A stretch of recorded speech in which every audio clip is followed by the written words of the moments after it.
Good morning, everyone.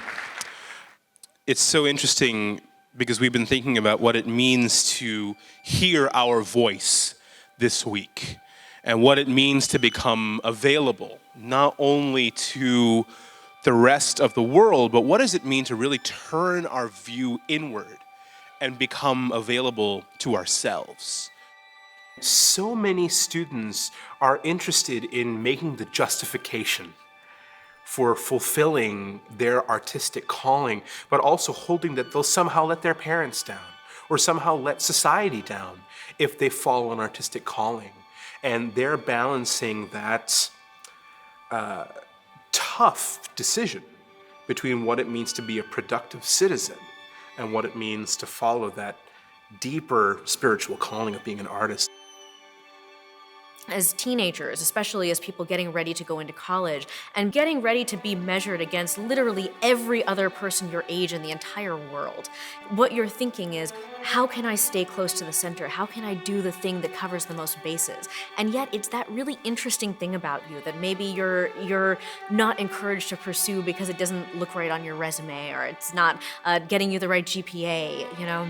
Maybe it's that thing that is eventually going to make you stand out to be a really unique person and have a really unique contribution to society. To truly value that and to truly take the time to enjoy who you are.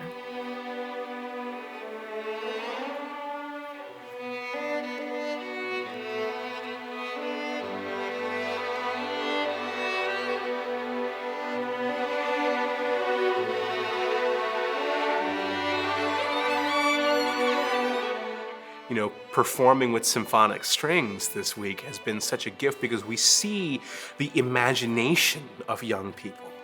And I think that we need their imagination. We need them to believe in themselves because we are tasking them with fixing the problems of the world. And we see that it is not only their analytical lens, but their deeply artistic human lens that is a pathway towards understanding how they and we can move forward together. So I have felt tremendously led and inspired this week by the young people we've met.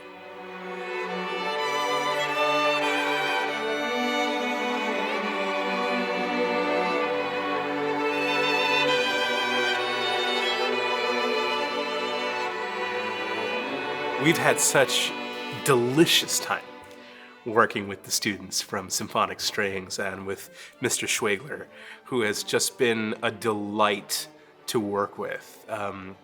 You know, when we started having conversations about creating the concerto for you, it was truly a concerto for the students.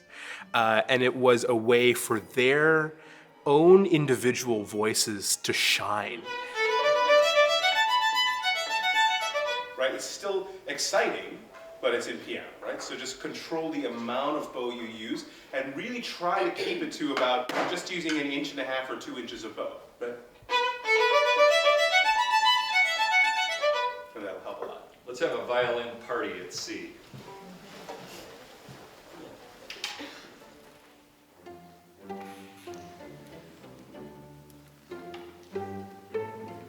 Unlike many of my commissions, this was actually a choice for me to write a piece for an ensemble of students. We grow up playing concertos, and the concerto is a place where the soloist is featured and the rest of the ensemble's job is just simply to support the soloist. And I thought, you know, what if the soloist's job was as much to support the orchestra as the orchestra's job was to support the soloist?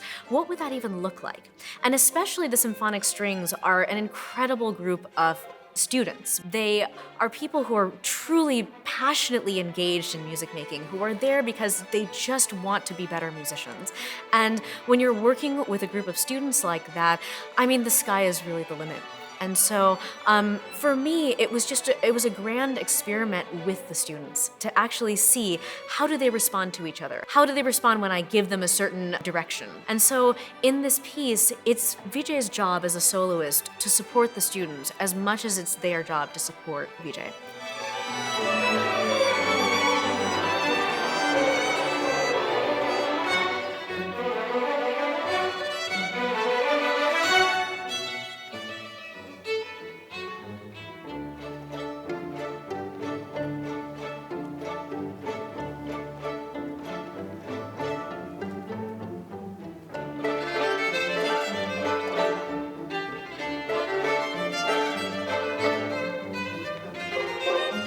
in working with the students on site, we were amazed at how deeply integrated this music already is to who they are. We see their personality shine through, and in many of the solo instrumental lines, we see how the colleagues in the orchestra who are not playing the solo lines are listening in and are creating the space in their body language.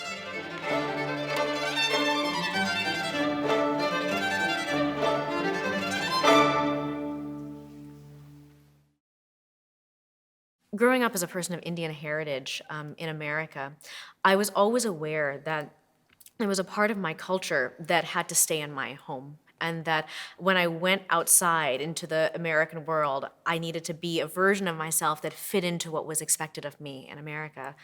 But there was a point as a musician and as an artist where I felt that it was hard for me to deny that part of myself anymore. And so I began working in between the fields of Indian and Western classical music. I write for symphony orchestras, I write for choirs, but then I'm also trained in Indian classical music. And I went back and got that training as an adult because I really wanted to make music with people who shared my culture. And my music now exists in this space that is bilingual. I want my music to do that.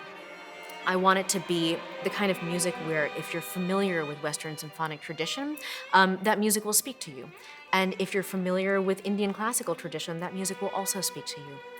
And what's been so incredible is we have so many young South Asian members of the orchestra, of symphonic strings that is playing with us in Concerto for You. And so many of them will come up to me and say, you know, I study raga, I study Indian classical music, and I also play in this orchestra, and those two things have never been married for me. They've always been two separate ways to go.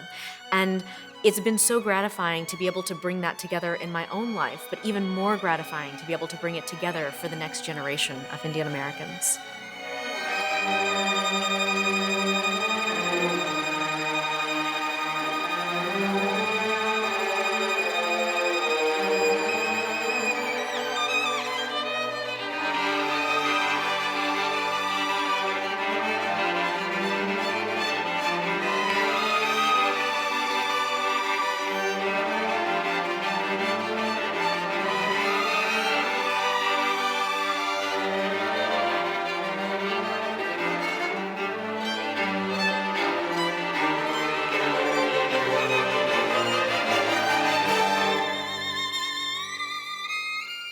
At ArtSpeaks this week, we've been focused on the idea of what it means to hear your voice. And we've been playing that against what it means to hear your voice along with all the noise that comes from the outside, but also all the noise that comes from the inside.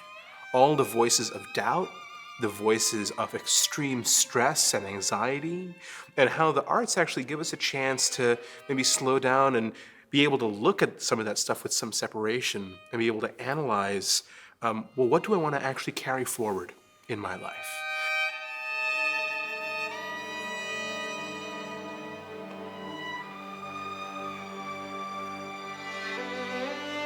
Developing that trust in yourself, developing that trust in what you hear inside you is such a good skill to have as you go through life, because people are always going to tell you what they want from you, how you can be valuable to them.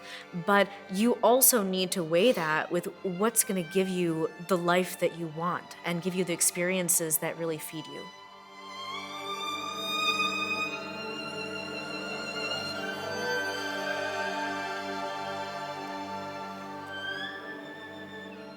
I believe that if we gauge success purely on the metrics that other people have placed, we are never going to be enough. We will always feel like we are chasing the next level of success that someone else sets for us. And I believe that we end up feeling as if there's a part of our souls that's empty. There's a part of our lives that is only spent in alienation and disconnection because we're chasing something that is apart and not within.